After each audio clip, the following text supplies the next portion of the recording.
Bonjour tout le monde.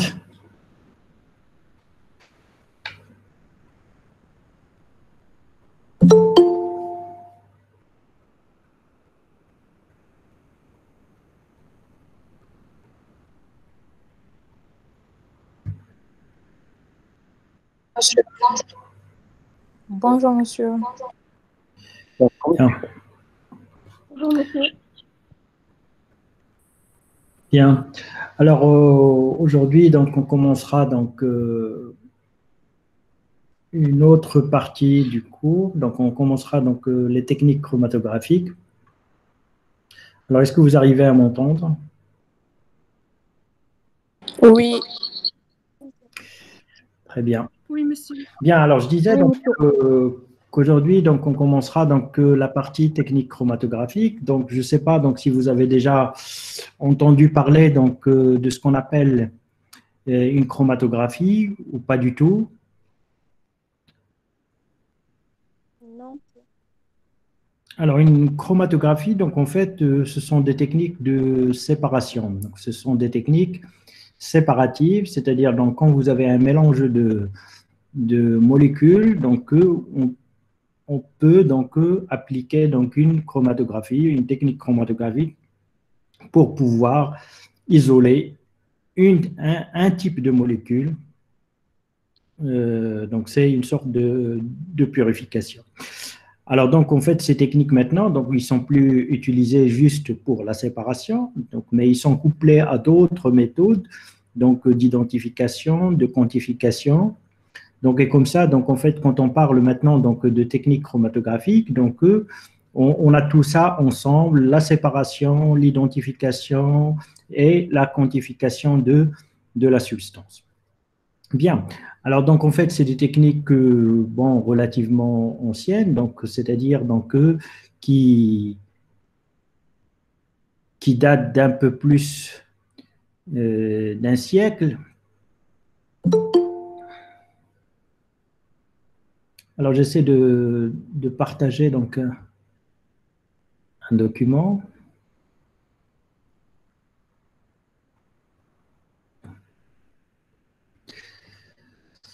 Donc voilà donc vous arrivez à voir.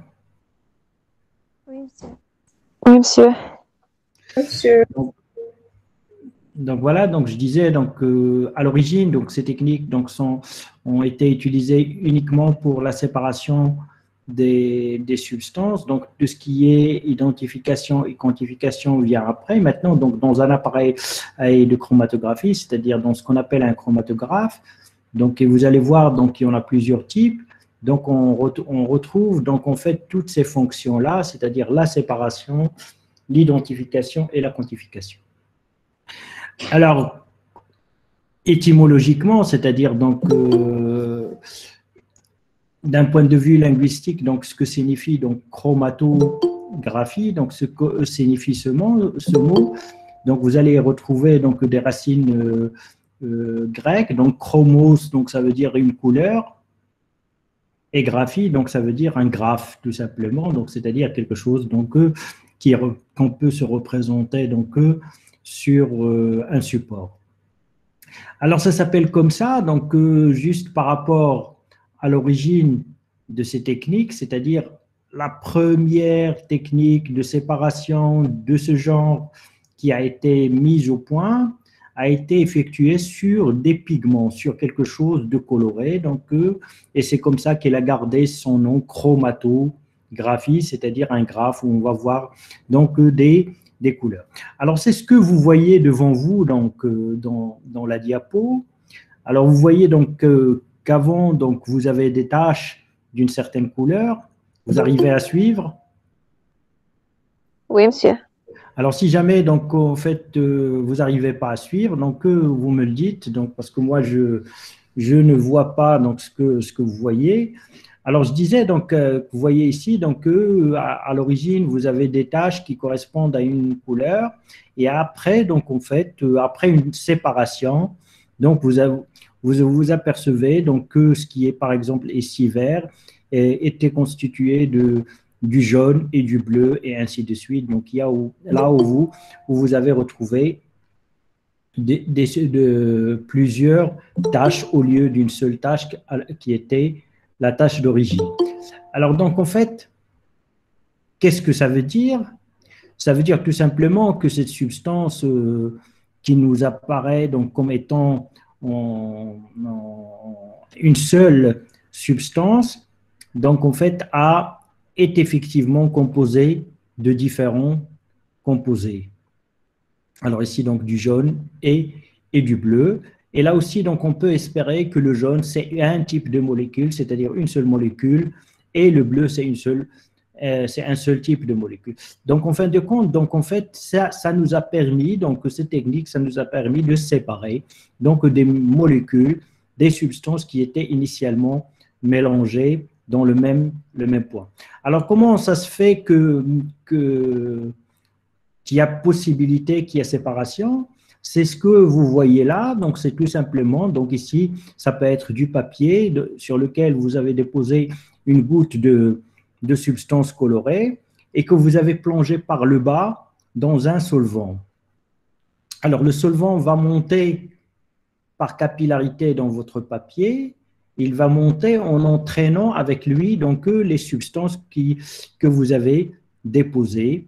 Et en fonction de cette montée-là, donc il y a séparation. Il peut y avoir séparation dans certains cas, c'est-à-dire donc ils vont apparaître différentes tâches, plusieurs tâches, au lieu d'une seule tâche que vous avez au début. Donc en fait, ce qui est important ici, c'est que déjà, quelque chose qui était à l'origine mélangé, qui paraissait comme étant la même chose, peut se révéler composé, donc contenir différentes choses, différentes substances. Alors donc ceci, je disais, donc en fait que dans ce cas-là, donc c'est quelque chose qui a été obtenu, donc tout simplement en trompant donc le bas de votre papier dans un solvant, et le solvant donc va mouiller donc en montant dans le papier, donc il va mouiller donc votre papier en montant et en entraînant avec lui les substances, sauf qu'il va les entraîner avec différentes vitesses, et c'est ce qui entraîne la séparation. Et c'est de là que cette technique-là donc tire son nom. Donc, et on l'appelle chromatographie. Alors ici, donc, un autre exemple d'une séparation, donc de quelque chose qui était unifié, donc mélangé au départ, et après chromatographie, donc ça peut être séparé en différentes substances qu'on voit donc par différentes couleurs, qui se matérialisent par différentes couleurs. Alors ça peut être quelque chose qui se fait sur une couche mince, c'est-à-dire sur quelque chose sur une surface plane, comme une feuille, mais ça peut être également quelque chose qui se fait sur une colonne, c'est-à-dire comme votre burette. Donc vous avez déjà utilisé des burettes, donc cette burette, en la remplissant avec une substance, donc ce n'est pas la substance qu'on veut séparer, donc c'est en la remplissant avec une substance, une poudre, donc par exemple minérale, et en déposant le mélange de substances au-dessus de cette colonne et en faisant couler un solvant. Alors cette fois-ci, le solvant, il ne va pas monter donc dans la colonne, mais il va plutôt descendre, et en plus, donc de plus en plus, donc en descendant dans la colonne, il y aura séparation de des différentes substances qui constituaient le mélange initial. Et là aussi, donc, on parle de chromatographie. Alors, chromatographie, en fin de compte, ce sont des techniques séparatives. Alors, vous avez remarqué sans doute que pour séparer donc un mélange, il vous faut au moins deux composants. Le composant sur lequel donc vous allez déposer votre mélange, qui peut être donc cette poudre minérale ici, ou qui peut être donc cette feuille de papier dans ce cas-là, mais il vous faut également un solvant, quelque chose qui va entraîner dans sa progression, qui va entraîner les différentes substances et qui va les entraîner d'une manière différentielle, c'est-à-dire il va les entraîner pas toutes de la même manière, il va les entraîner avec des vitesses différentes, ce qui va permettre donc leur séparation. Donc deux choses, donc un solvant, un fluide qui va passer, qui va à passer à travers donc, votre mélange et qui va entraîner votre mélange. C'est ce qu'on appelle tout simplement la phase mobile. Et un autre composant, on fixe cette fois-ci, donc que ce soit du papier, que ce soit ici, donc cette poudre minérale avec laquelle donc elle est remplie, donc cette colonne chromatographique, et qu'on appellera phase stationnaire. Donc stationnaire qui ne bouge pas, quelque chose qui ne bouge pas, et quelque chose qui bouge, donc une phase mobile qui bouge, donc qui progresse, donc et le long donc, de votre dispositif chromatographique, et quelque chose de fixe qu'on appelle phase stationnaire. Alors en fait, donc, dans tout type de chromatographie, ce sont ces deux constantes qu'on va retrouver. C'est-à-dire, quel que soit le type chromatographique, on va toujours retrouver une phase stationnaire et une phase mobile. Alors maintenant, après cela, donc, il faudra essayer de comprendre comment cette séparation peut-elle se faire. Pourquoi il y a possibilité de séparer ces composés qui étaient donc initialement mélangés. Alors, une partie de la réponse donc, vous a été déjà dite, donc c'est qu'en fait, c'est la phase mobile qui va entraîner ces composés, sauf qu'il va les entraîner avec des vitesses différentes. Alors, qui dit vitesse différente, dit qu'il y en aura certaines qui vont aller beaucoup plus vite que les autres, c'est-à-dire certaines qui vont devancer d'autres, et c'est comme ça qu'on va avoir une séparation. Alors, je disais, donc en fait, ça, c'est une partie de la réponse. Alors, en fait, donc, ce n'est pas uniquement cette phase mobile qui entraîne à différentes vitesses qui est à l'origine de la séparation chromatographique. En fait, le mélange de composés, donc, il va se séparer en interagissant, donc je dis en interagissant, donc ça, pendant ce cours, donc je l'ai précisé à plusieurs reprises, donc en fait, une interaction, ce n'est pas une réaction, donc c'est en interagissant avec la phase mobile et la phase stationnaire. En fait, c'est à la fois donc l'interaction, le bilan de l'interaction avec la phase mobile et la phase stationnaire qui va en fait décider de la vitesse avec laquelle la substance va progresser le long de votre dispositif chromatographique. Alors ici, dans ce cas-là, donc, vous avez une phase stationnaire donc, qui est constituée, on va dire ici, par exemple, d'une feuille de papier, et vous avez un solvant quelconque, un solvant organique, de l'alcool par exemple, ou de l'acétone, donc que vous allez faire migrer donc, sur votre support, c'est-à-dire qui va mouiller votre support et qui va monter dans votre support, donc par capillarité. Alors en fait, je vais vous expliquer donc, ce phénomène en essayant d'illustrer les deux cas extrêmes. Alors maintenant, je disais donc en fait que cette séparation va se faire donc en fait en fonction de l'interaction de la substance aussi bien avec la phase stationnaire qu'avec la phase mobile. Alors maintenant, donc, supposons qu'une substance qui a beaucoup d'affinités, qui va interagir fortement avec la phase stationnaire, c'est-à-dire qu'il va avoir beaucoup de liaisons faibles avec la phase stationnaire, avec le papier, mais qui ne va avoir aucune interaction avec la phase mobile. Alors quand la phase mobile, donc quand votre solvant montera dans votre papier chromatographique, donc en fait, il ne va pas pouvoir interagir avec la substance, et la substance aura une forte interaction avec, par contre, elle aura une forte interaction avec le papier. Alors cette substance, est-ce qu'elle va partir loin ou pas? Qu'est-ce qui va arriver à cette substance? Il va monter, monsieur, parce qu'il n'aime pas la phase stationnaire. Alors, c'est parce Elle va émigrer. Donc, émigrer, donc non, émigrer, c'est changer de pays, donc c'est changer de localité ici, donc il va migrer. On parle de migration, pas d'émigration. Alors, écoutez bien donc ce que je dis. Donc, supposons une substance qui a beaucoup d'affinités, c'est-à-dire beaucoup d'interactions avec la phase stationnaire ici, c'est-à-dire avec le papier. Et qui n'a pas d'affinité, qui n'a pas d'interaction avec la phase mobile. Alors cette substance, est-ce qu'elle va migrer, est-ce qu'elle va partir loin ou moins? Qu'est-ce qu'elle va lui arriver?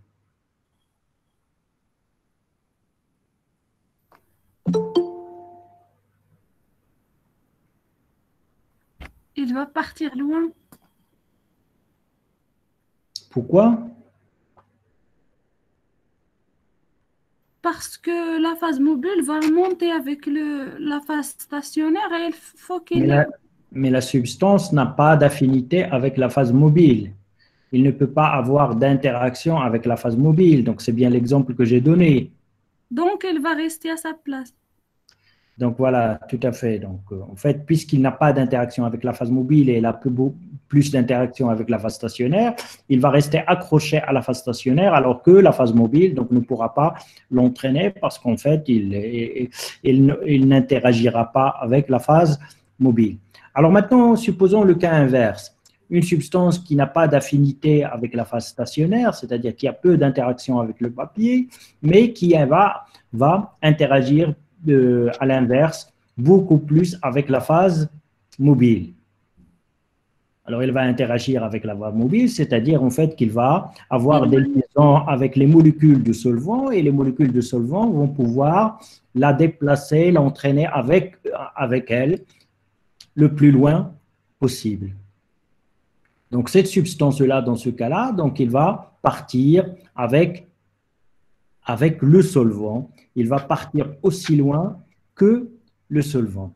Alors donc, voilà, donc j'espère que vous avez un peu pu visualiser ce qui se passe à travers ces deux exemples extrêmes d'une substance qui n'a aucune affinité avec la phase mobile et qui a plus d'affinité avec la phase stationnaire et par conséquent, il ne pourra pas être entraîné avec la phase mobile, il restera là où vous l'avez déposé sur la phase stationnaire. Une autre substance qui a beaucoup d'affinité avec la phase mobile, qui aura beaucoup d'interactions avec les molécules de la phase mobile, du solvant, et qui n'a peu d'interaction, c'est-à-dire il va s'accrocher très, très, très faiblement à la phase stationnaire. Comme ça, la phase mobile, le solvant, donc de migration, va l'entraîner le plus loin possible. Alors maintenant, ça, c'est deux cas extrêmes, c'est-à-dire une substance qui ne va même pas bouger de là où il a été déposé et d'une substance qui va partir aussi loin que les molécules de la phase mobile.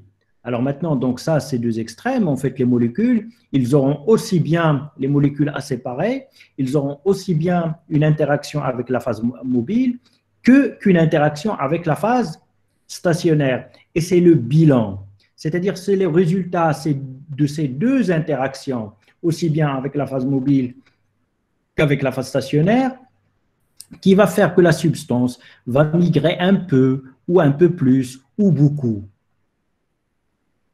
Est-ce que c'est clair? Oui, monsieur. Oui, monsieur. Très bien. Alors, en fait, il ne faut pas, à travers donc, ce que je viens d'expliquer, donc il ne faut pas aller croire que c'est juste l'interaction avec l'une des deux phases qui va faire que les substances vont se séparer.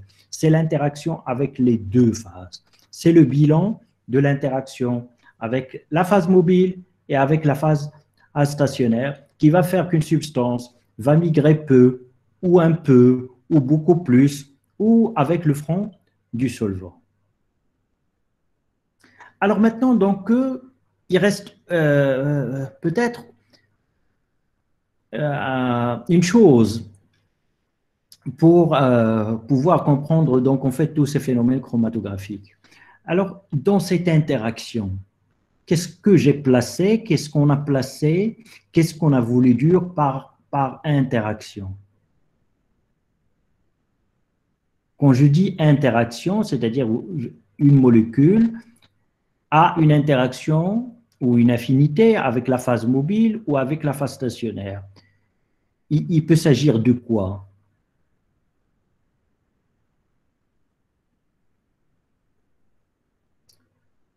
Il peut s'agir d'une solubilité. Alors la solubilité, donc en fait, c'est des interactions de liaison faible. Il peut s'agir d'adsorption. Il peut s'agir d'interaction électrostatique. Donc en fait, toutes les liaisons faibles dont on avait parlé et qui constituent les interactions et pas les réactions, donc c'est les mêmes forces qu'on va retrouver aussi bien du côté de la phase mobile que du côté de la phase stationnaire. Et c'est la nature de ces forces-là qui va constituer d'une manière générale les différents types de chromatographie. Alors, au tout début, donc, je vous ai dit donc, en fait, que ces techniques chromatographiques, il y en a beaucoup, il y en a plusieurs. Alors maintenant, je vous dis qu'en fait, ce qui différencie, ce qui fait la différence entre une technique chromatographique et une autre, ce sont les forces qui vont être mises en jeu pour les interactions entre les molécules, entre les substances et la phase mobile et la phase stationnaire. Alors donc ces forces faibles, donc ça peut être des forces d'hydrogène, des liaisons hydrogènes par exemple, ou des liaisons van der Waals, donc et ça peut générer des phénomènes d'absorption, et on parlera par conséquent de chromatographie d'adsorption. Ça peut être des charges électriques, une interaction électrostatique, c'est-à-dire donc les molécules vont interagir avec la phase mobile et avec la phase stationnaire, donc par des charges électriques.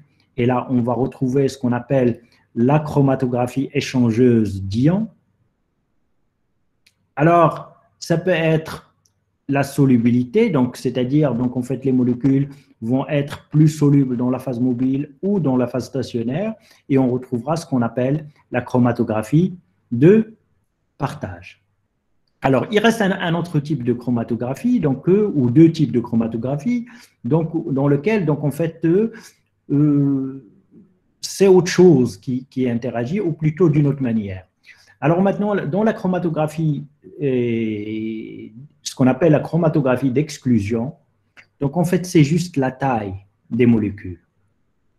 C'est-à-dire, c'est une sorte de tamis, c'est un tamisage, d'ailleurs on parle de tamisage moléculaire ou de tamis moléculaire, c'est-à-dire les molécules vont se séparer en fonction de leur taille, tout simplement. Alors les plus grosses vont être moins retenues que les plus petites, par exemple. Et dans ce type de chromatographie, donc on l'appelle perméation sur gel ou chromatographie d'exclusion. Alors, un autre type de chromatographie, donc, c'est ce qu'on appelle la chromatographie d'affinité. Alors maintenant, ça, c'est autre principe qui va jouer. Donc, c'est le même principe donc, dont on vous a parlé, et dans le cas des enzymes substrats, c'est en fait une configuration ontopologique, c'est-à-dire une configuration d'une macromolécule dans l'espace qui va faire qu'elle va s'accrocher à quelque chose ou qui ne va pas s'accrocher du tout. Alors donc, les types de chromatographie, donc en fait, je les ai cités, donc une chromatographie de partage où la propriété mise en jeu, c'est une propriété de solubilité dans les deux phases. Une chromatographie d'absorption, c'est-à-dire donc en fait les molécules vont s'absorber, c'est-à-dire ils vont développer des interactions avec une surface solide, donc c'est ce qu'on appelle de l'adsorption. Une chromatographie échangeuse d'ions, une chromatographie donc d'exclusion ou perméation de gel, c'est juste un tamisage en fonction de la taille, et puis une chromatographie d'affinité. Alors, ne vous inquiétez pas, donc on va revenir donc, sur toutes ces chromatographies. Donc, si vous n'avez pas retenu l'ensemble de ces différentes chromatographies pour le moment, donc ce n'est pas grave. Donc là, c'est juste pour vous expliquer.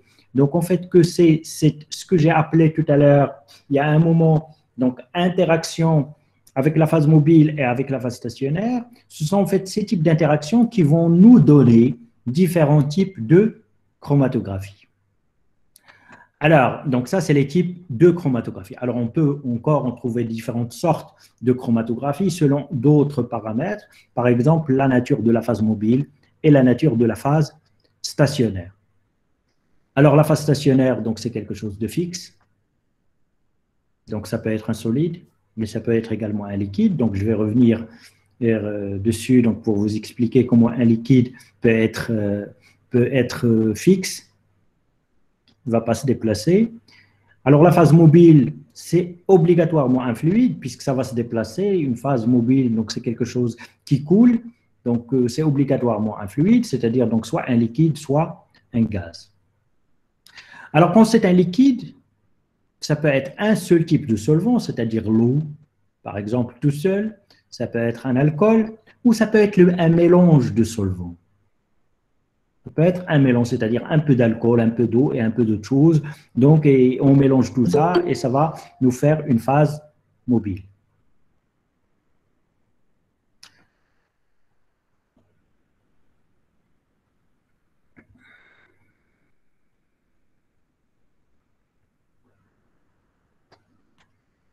Alors, dans cette diapo, donc, vous avez donc, différents types de phases mobiles, différents types de phases stationnaires, et puis vous avez donc la méthode chromatographique. Donc, en fait, la phase mobile, je viens de le dire, donc c'est un fluide, c'est quelque chose qui coule, donc ça peut être un gaz, comme ça peut être un liquide. Alors, à chaque fois que la phase mobile est un gaz, on parle de chromatographie en phase gazeuse. Chromatographie en phase gazeuse solide, quand la phase stationnaire est solide. Chromatographie en phase gazeuse liquide, quand la phase stationnaire est un liquide. Alors là, donc, il faudra expliquer comment un liquide peut être stationnaire, c'est-à-dire peut être fixe. Alors, je vais y revenir. Alors, la phase mobile, donc, ça peut être également un liquide. Donc, dans ce liquide, donc, je disais, donc, ça peut être un seul solvant. Ça peut être un mélange de solvants. Alors, quand c'est un mélange de solvants, bien évidemment, il faudra que ça soit miscible, c'est-à-dire que ces solvants-là, donc, ils doivent avoir la propriété de se mélanger entre eux pour former une seule phase homogène. Alors, la même chose, donc ici, donc, la phase stationnaire peut être solide ou la phase stationnaire peut être liquide.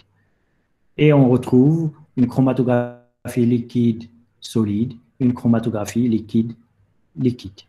Alors, donc, en fait, toutes les combinaisons donc, sont possibles. Alors, ici, dans la phase stationnaire, donc, ça peut être soit solide, soit liquide. Et dans la phase mobile, ça peut être donc soit un gaz, soit un liquide. Et quand je parle de liquide, donc, ça peut être un solvant, comme ça peut être un mélange de solvants. Alors, ici, donc, en fait, les différentes chromatographies dont je vous ai parlé tout à l'heure. Donc, ça peut être une chromatographie d'absorption quand les propriétés mises en jeu dans les interactions avec la phase stationnaire, c'est une adsorption. J'espère que vous comprenez donc ce que c'est qu'une adsorption.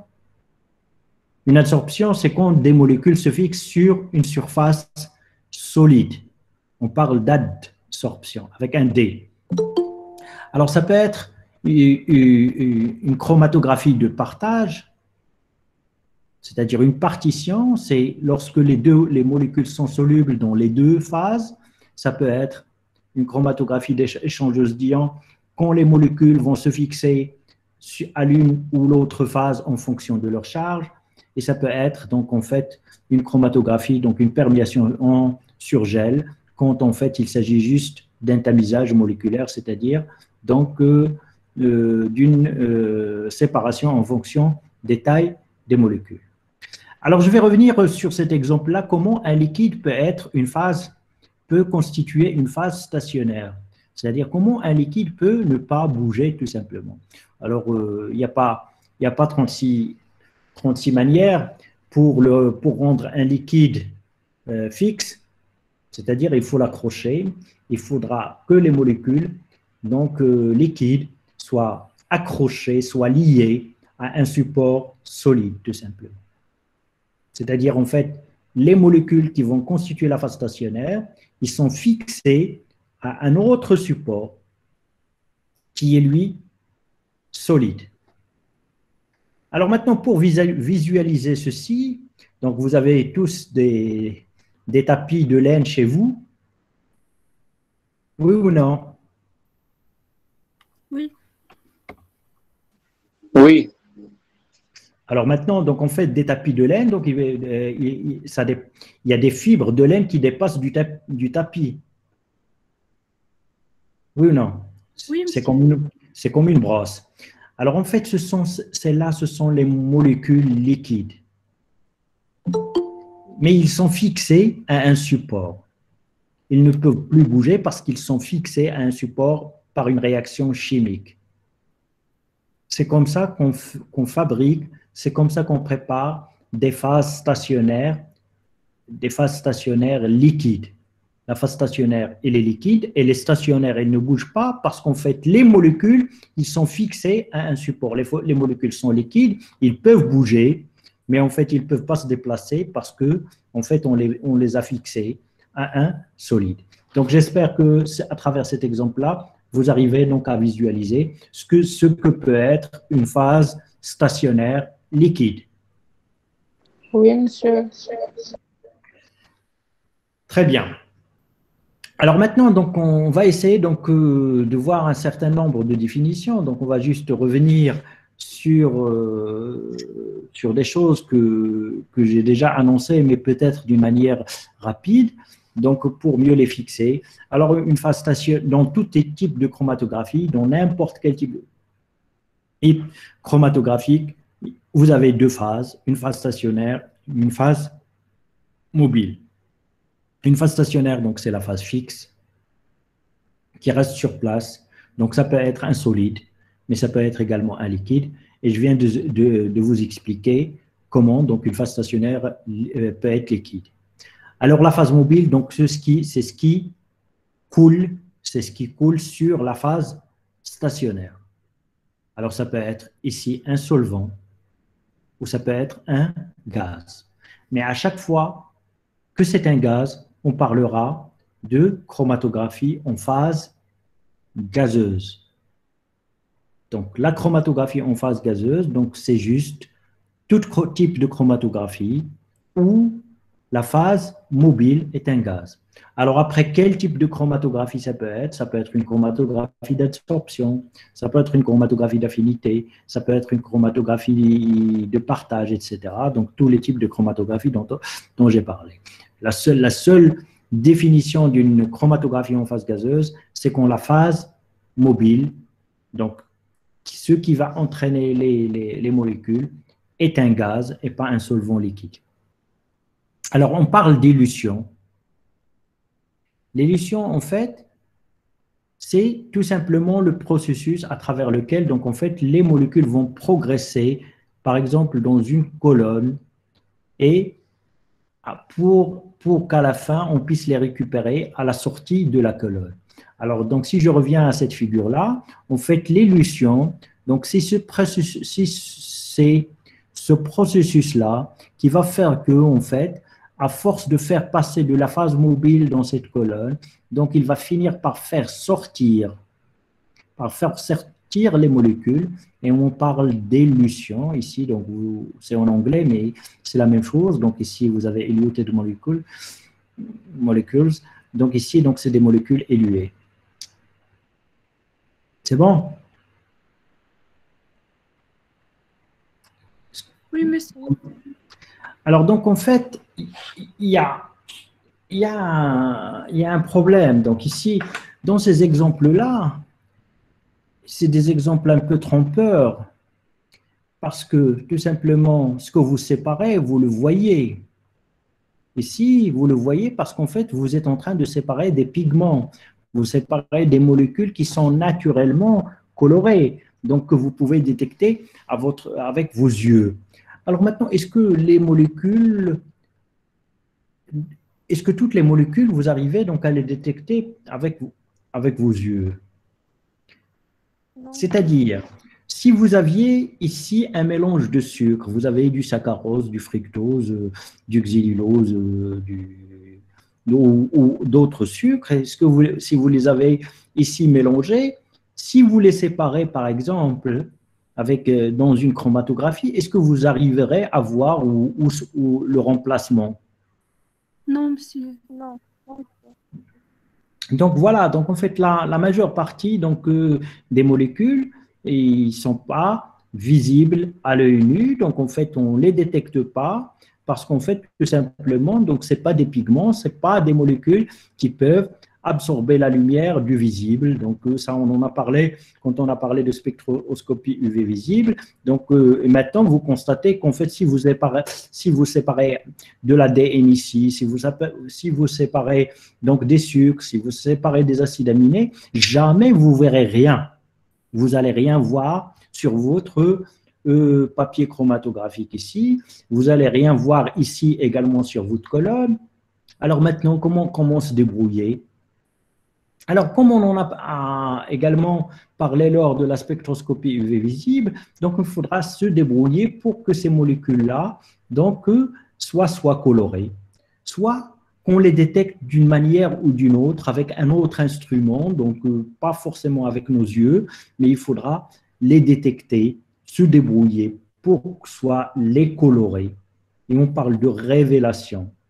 Soit de les détecter par autre méthode, c'est-à-dire par une mesure spectrophotométrique, mais dans l'UV par exemple, c'est-à-dire à la sortie, ce qui sort de votre colonne va passer dans un spectrophotomètre, en UV par exemple, et à chaque fois qu'il y a une substance qui passe, vous allez obtenir une augmentation de l'absorbance, c'est-à-dire quelque chose qui va absorber, et c'est comme ça que vous allez savoir qu'il y a quelque chose qui est sorti de votre colonne, parce que sinon vous ne le saurez jamais.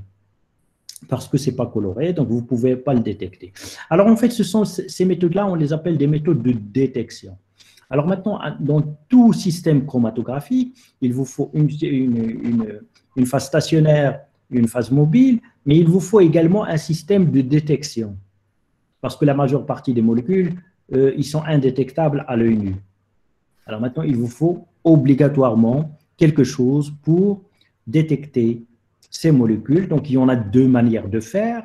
Donc, soit, je reviens sur cet exemple-là, donc soit il y a séparation, vous n'allez rien voir parce que les molécules sont incolores, donc vous ne pouvez pas les voir à vos yeux, mais vous allez pulvériser, donc vous allez faire réagir donc les différentes substances, c'est-à-dire donc vous allez faire réagir la totalité de votre papier avec un autre réactif. Et là où il y a les molécules, ces molécules vont réagir avec le réactif et ça va développer une couleur. Et c'est comme ça que vous allez vous rendre compte qu'il y a une molécule quelque part ici ou là. Là où vous voyez, à l'origine, vous n'avez rien vu. Donc après que vous ayez mis une autre substance, donc ça va développer une couleur et on parle de révélation. Alors, dans le cas des chromatographies sur colonne, en fait, ce qui sort, ce qui est élué de votre colonne, ce qui sort de votre colonne, vous devrez là aussi, donc, vous débrouiller de la même chose de deux manières. Donc, soit faire une réaction chimique sur ce qui sort et regarder, donc, si vous arrivez à avoir quelque chose, cette fois-ci de coloré, donc le résultat de votre réaction chimique, et vous allez dire, tiens, donc, j'ai quelque chose dans mon tube, ou bien j'ai rien dans mon tube parce que je suis arrivé à rien détecter par ma réaction chimique. Ou bien, donc ce qui sort de votre colonne, donc vous allez le faire passer dans un instrument. Donc, ça peut être par exemple un spectrophotomètre, ça peut être un réfractomètre, ça peut être différents types d'instruments qui vont vous indiquer donc la présence d'une substance par une absorption, par exemple, donc d'une énergie lumineuse, par exemple. C'est le cas, par exemple, de ce qu'on a vu donc, en spectrophotométrie. Alors ça, cette étape, c'est ce qu'on appelle l'étape de détection. Alors, toute méthode chromatographique donc, va contenir une phase mobile, une phase stationnaire, mais en plus de ça, obligatoirement, il vous faut un système de détection. Quelque chose qui va vous dire qu'il y a quelque chose qui sort de votre colonne et à quel moment il sort. Alors maintenant, donc, cette étape de détection, donc, ça ne constitue aucunement une identification. C'est-à-dire quand, par exemple, donc, ce qui sort de votre colonne, donc, vous le faites passer dans un spectrophotomètre à une certaine longueur d'onde, vous mesurez donc l'absorbance à une certaine longueur d'onde ou à plusieurs longueurs d'onde, peu importe. Donc, en fait, à un certain moment, vous allez obtenir une absorbance. Et vous allez conclure que, tiens, à cet instant-là, dans cette fraction-là, il y a quelque chose qui est sorti de ma colonne. Oui, vous avez détecté, c'est très bien. Donc, c'est l'étape de détection. Mais est-ce que vous avez une idée de ce qui est sorti? Non. Est-ce que ça vous dit quelle molécule est sortie? C'est-à-dire, est-ce que c'est le glucose? Est-ce que c'est le fructose? Est-ce que c'est un acide aminé? Est-ce que c'est autre chose? Est-ce que c'est de l'ADN? Est-ce que c'est de l'ARN? Est-ce que ça vous dit ça? Non. Non. Donc, en fait, en plus de la détection, vous avez également besoin de méthodes d'identification. D'accord? Oui. Alors, en plus de tout ça, donc, il y a détection, identification, mais en fait, donc, dans ces méthodes aussi séparatives, parfois, on les utilise pour séparer, c'est très bien, c'est déjà quelque chose de très important en science, c'est-à-dire isoler une substance qui était initialement présente dans un mélange. Alors, mais ce n'est pas suffisant. Parfois, vous avez également besoin de la quantifier.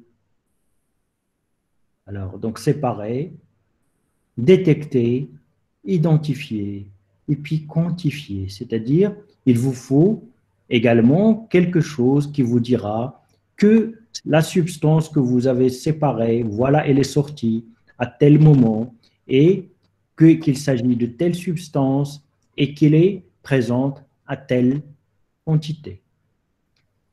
Alors maintenant, c'est cet ensemble-là qu'on appelle maintenant technique chromatographique. C'est-à-dire, donc, en fait, les techniques chromatographiques ou les appareils chromatographiques modernes, ils englobent tout ça. C'est-à-dire, ils séparent, ils détectent, ils identifient et ils quantifient. Alors, bien sûr, donc, en fait, tout ça, maintenant, donc, on le retrouve rassemblé dans un seul appareil, mais en fait, ce sont différentes techniques. La technique de séparation, elle est complètement différente de la technique de détection, elle est complètement différente de la technique d'identification, elle est complètement différente de la technique de quantification. Mais tout ça, on le rassemble maintenant dans une seule machine pour avoir un appareil chromatographique.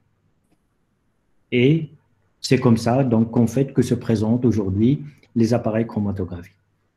Alors, voyez, donc, en fait, à partir d'un principe tout simple, qui a vu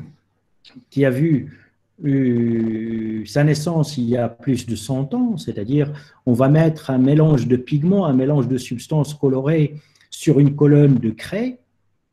C'est Svet, donc c'est un Russe donc, qui avait découvert ça, qui avait fait ça la première fois, et en versant dessus un solvant organique, on arrive à séparer les différents constituants du mélange.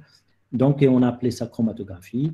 Alors, donc, en fait, de ce principe de base tout simple, donc, en fait, donc, les techniques sont évoluées maintenant pour englober, donc, en fait, la séparation, la détection, l'identification et la quantification dans une seule machine. C'est bon? Alors, Oui, bien sûr.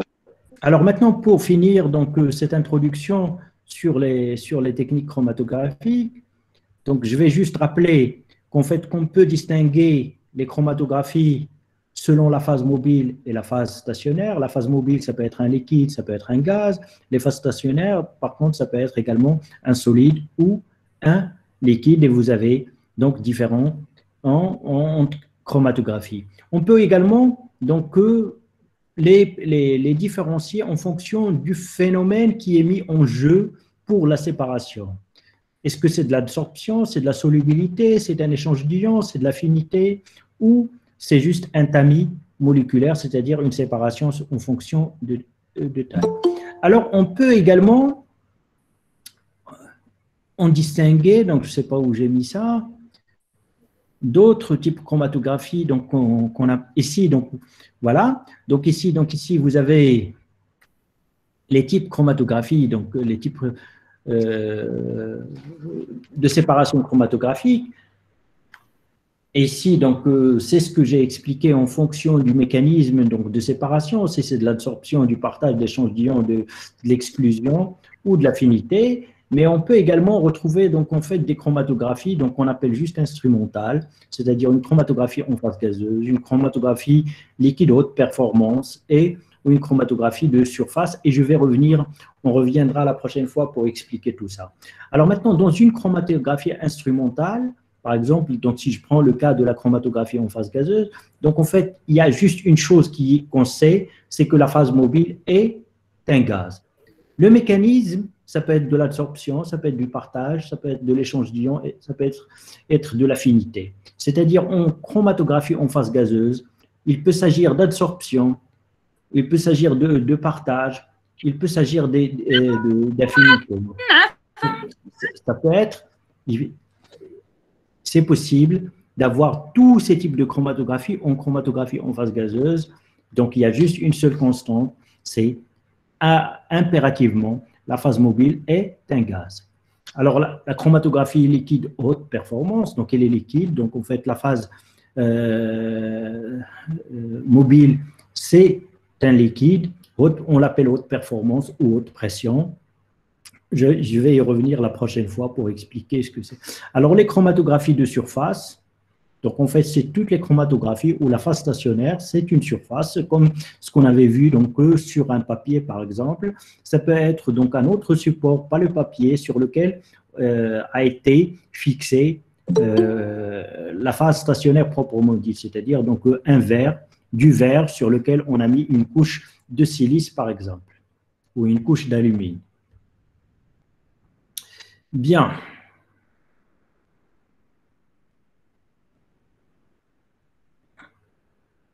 Alors, je continue donc juste les termes des définitions.